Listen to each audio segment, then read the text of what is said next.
आज का amazing question जो दिया है फर्स्ट मिसिंग पॉजिटिव नंबर।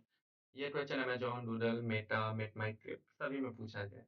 तो इस क्वेश्चन में क्या बोलता है कि हमें एक अरे दिया हुआ है, अरे में 1 टू n तक कोई भी नंबर और उसमें जो हमारा पहला फर्स्ट पॉजिटिव नंबर जो मिसिंग है हमें वो रिटर्न करना है। फॉर एग्जाम्पल इसमें देखो, इसमें 1 है, 2 है और 3 नहीं है, तो हमारा इसका रिजल्ट हो जाएगा, इस वाले का आंसर हो जाएगा 3। हमें इसमें 3 रिटर्न करना है। चलो, तो अब आप सोच रहे थे इसमें हम हैश मैप यूज कर लें या फिर सॉर्टिंग यूज कर लें।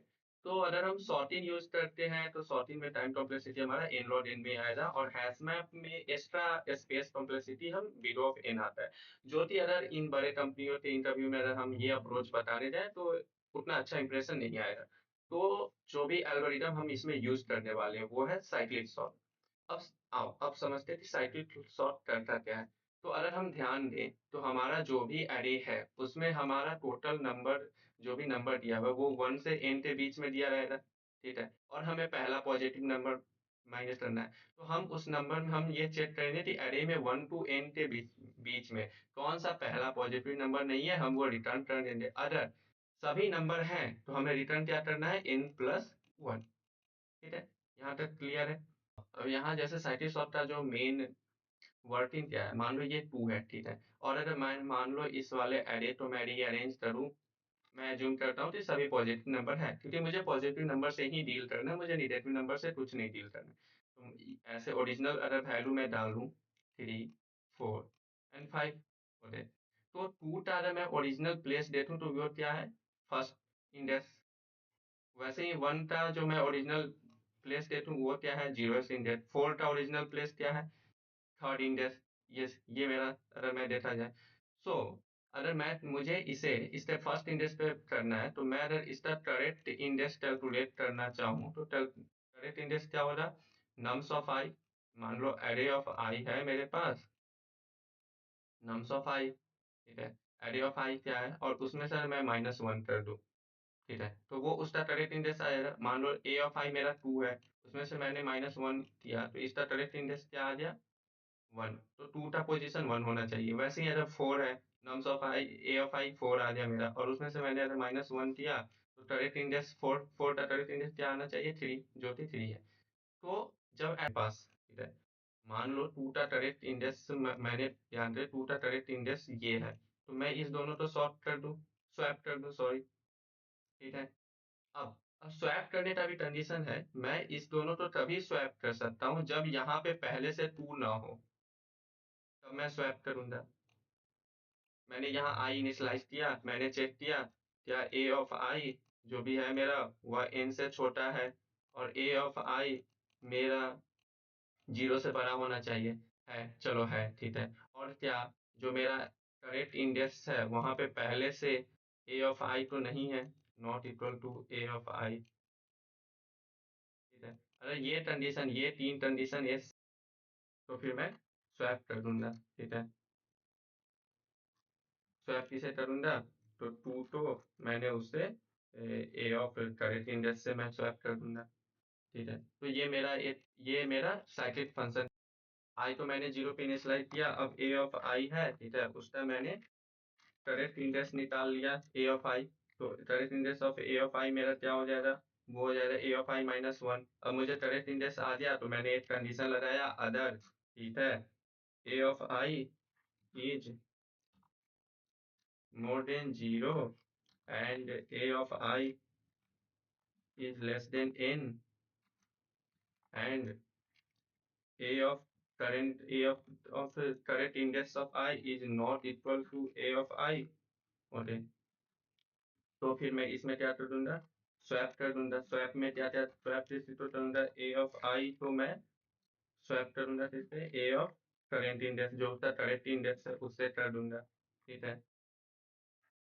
तो ये कंडीशन हो गया। तो अब ऐसे किया तो मैं, अब मैं जब मैं ये वाला ये कंडीशन लगाया तो 2 मेरा यहाँ चला गया, ठीक है, और मेरा 4 यहाँ आ गया। अभी मैं आई को इंक्रीमेंट नहीं करूंगा।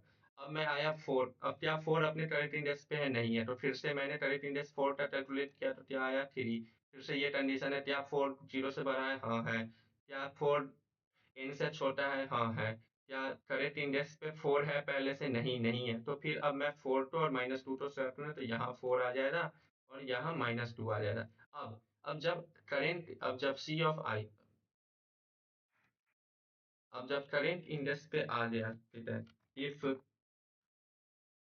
A ऑफ i, ठीक है? अगर करेंट इंडेक्स पे जो 0 से छोटा कोई नंबर आ गया, ठीक है? तो अब इस केस में मैं i को प्लस प्लस कर दूँगा। अब -2 आया तो अब मैं i को इंक्रीमेंट करके यहाँ ले आऊँगा क्या? अब क्या तू ये कंडीशन फ़ॉलो कर रहा है? नहीं, नहीं कर रहा है, तो फिर से मेरा i यहाँ आ जाएगा, ठीक है? अब यहाँ देखो, अब जब मैं यहाँ आया तो -1 है, नहीं, फिर से ये आएगा। क्या 4 अपने सही जगह पे है? हाँ, है, तो फिर से i इंक्रीमेंट हो जाएगा, ठीक है?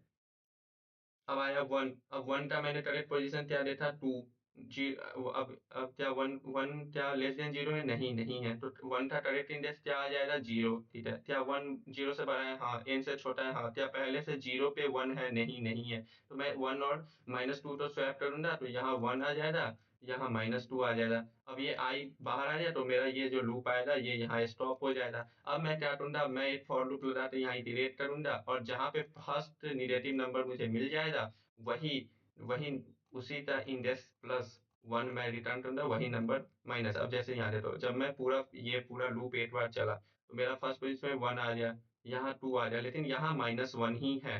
तो 2 से बाद मेरा 3 आना चाहिए। किस इंडेक्स पे -1 है? 2 पे, तो मैं 2 + 1 रिटर्न करूँगा, तो जो कि मेरा फाइनल आंसर 3 आ जाएगा।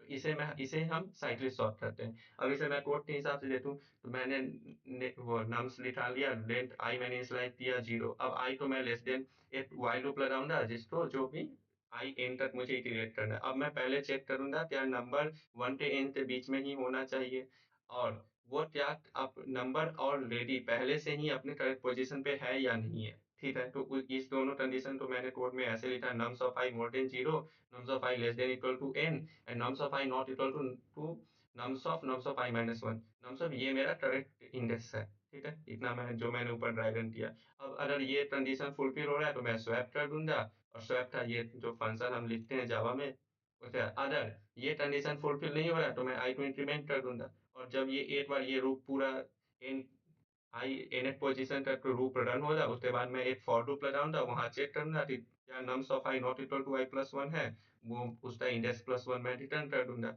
अगर सभी नंबर अपनी पोज़ीशन पे है तो फाइनल आंसर मेरा n+1 हो जाएगा। तो इस हिसाब से अगर देखा जाए तो इसकी मेरी टाइम कॉम्प्लेक्सिटी आ जाएगी O ऑफ n। तो इस कोड की time complexity O of n and space complexity O of 1, क्योंकि मैं कोई एक्स्ट्रा स्पेस यहाँ यूज़ नहीं कर रहा हूँ। तो अगर वीडियो अच्छा लगा हो तो हमें फॉलो करें, एंड हम मिलते हैं अगले वीडियो में।